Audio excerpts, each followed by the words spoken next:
At once again, ito po ang the best of Kuya Jobert. Callers po dati na hindi nyo po naririnig, hindi nyo po napakinggan, ay binabalik po namin due to insistent public demand. Kasi ang dami pong nagre-request na sinasabi na kung pwede pa daw iulitin yung mga callers noon na hindi nila napakinggan. At ito na po, special night po ito. Ito ang the best of Kuya Jobert. Itanong mo kay Kuya Jobert. Hello! Hello. Magandang umaga. Magandang umaga din po. Ano pangalan mo? Anggo. Anggo. Bango. Anggo. Po. Ganda ng pangalan Ang mo. ganda ng pangalan mo. Yun yung mga amoy ng bagong sinaing. Anggo. Anggo. Oy, ang bango. Amoy anggo. Hindi yun. Yan. Anong tanong natin, Brad? Mukhang makababalaghan ata yung tanong mo, ah. Oo nga eh. Tatanong ko kung totoo ba talaga yung mga aswang. Ay. Kasi, pagka minsan may naririnig ako,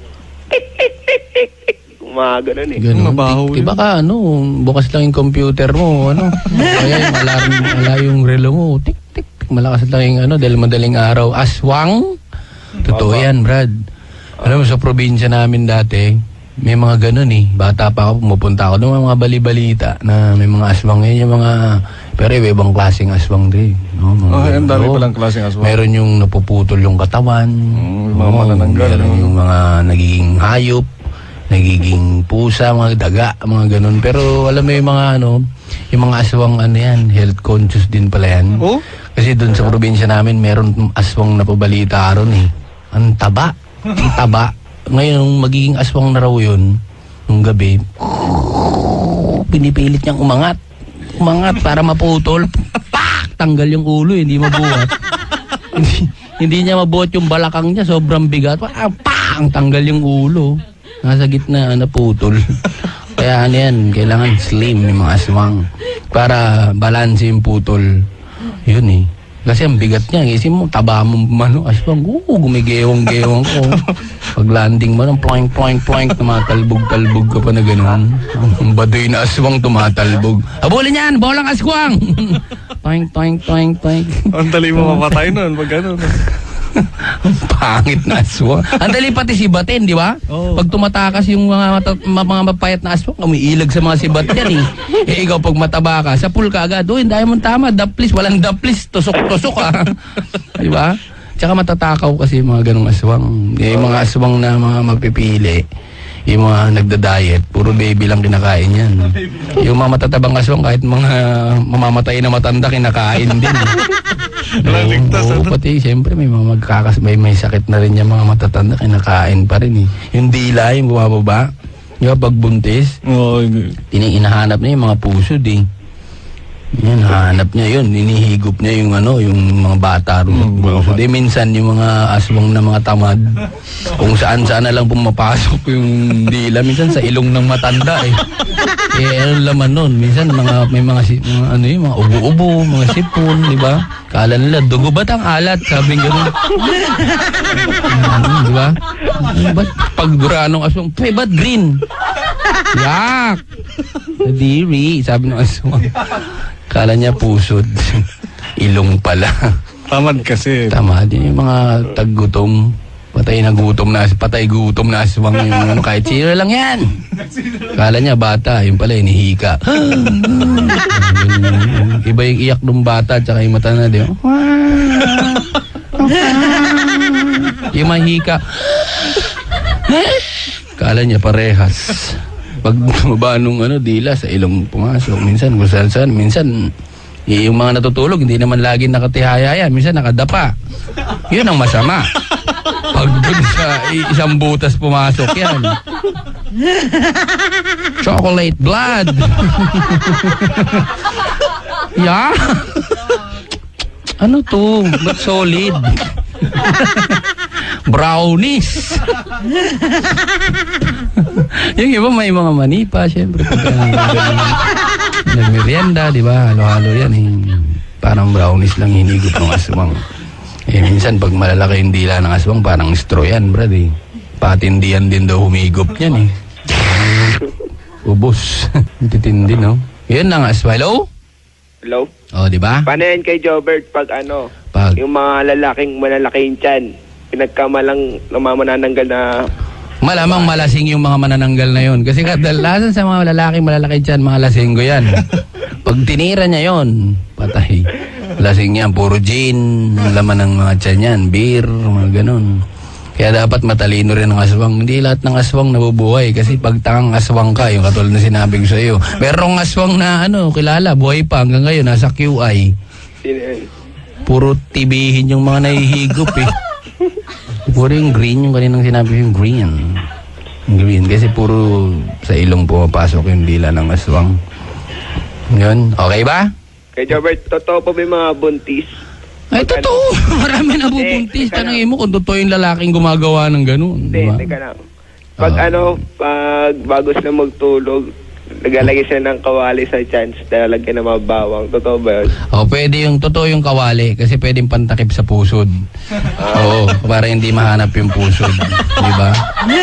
Palitan mo, yung palangga, yung kawali, pantakip sa pusod yun. Yun parang panangga. Totoo yun, pwede yun. Pero yung bawang kalokohan yun, palitan mo yung bawang ng sili.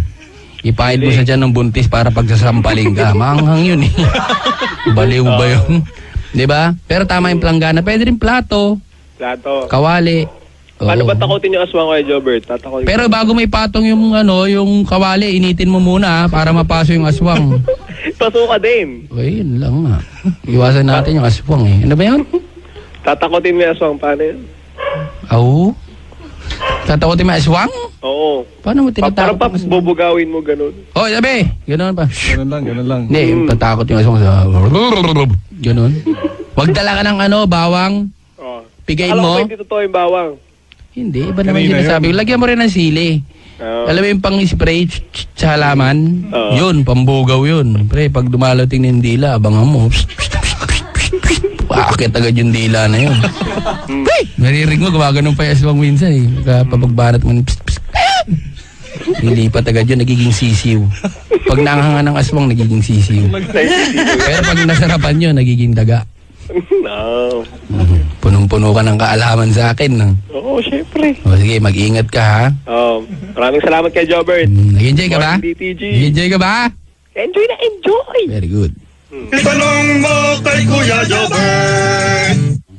Pala, may mga iba-ibang klaseng aswang. Oo, yun nga. Kasi Pero yun alam nga. kong aswang lang dati, nung bata pa ako, yung manananggal. Manananggal. Maraming klase rin kasi nag-evolve din yan mga yan eh. Oo, parang mutant yan eh. Minsan na makakita ka, katabi mo lang sa jeep. Aswang na pala. Hindi mo lang alam. Oo, kunyari nakatakip lang yung pero hindi lang, nasa kilikili mo. Tawa ka ng tawa ng ganun kasi kala mo, nagwapo ng aswang eh. Nitira na pala sa kilikili mo. Tawa ka ng tawa, inimatay ka, nabos na pala yung dugo mo. Yun ang aswang na bumabanat sa kilikili. Hindi nang higop sa kilikili. No? Para-paraan din kasi yan eh. Siyempre, wala na mga, alam na aswang sila. Pupunta na sila dito sa syudad, pre. Tumitira yan. Minsan nga, nagtatrabaho pa sa call center eh. Oo, minsan ganun. Tapos yung katabi niya, gumaganon din. Something scratchy. Itchy. Ganun din para sa linta. Dila ng aswang yun. Ganun din pala yung epekto nun, Ganun din yun. Kasi siguro sa tindi ng buhay doon sa Probinsya. Oo. Pero yung aswang nagtatrabaho ng call center. Di ba? Malupit din ang mga pangangailangan din ng aswang. Tsaka kung di na kumakain ng aswang masyado ng dugo. Pre. Hindi na. Hindi na. Betamax, yung iniihaw. Gusto nila may suka na eh.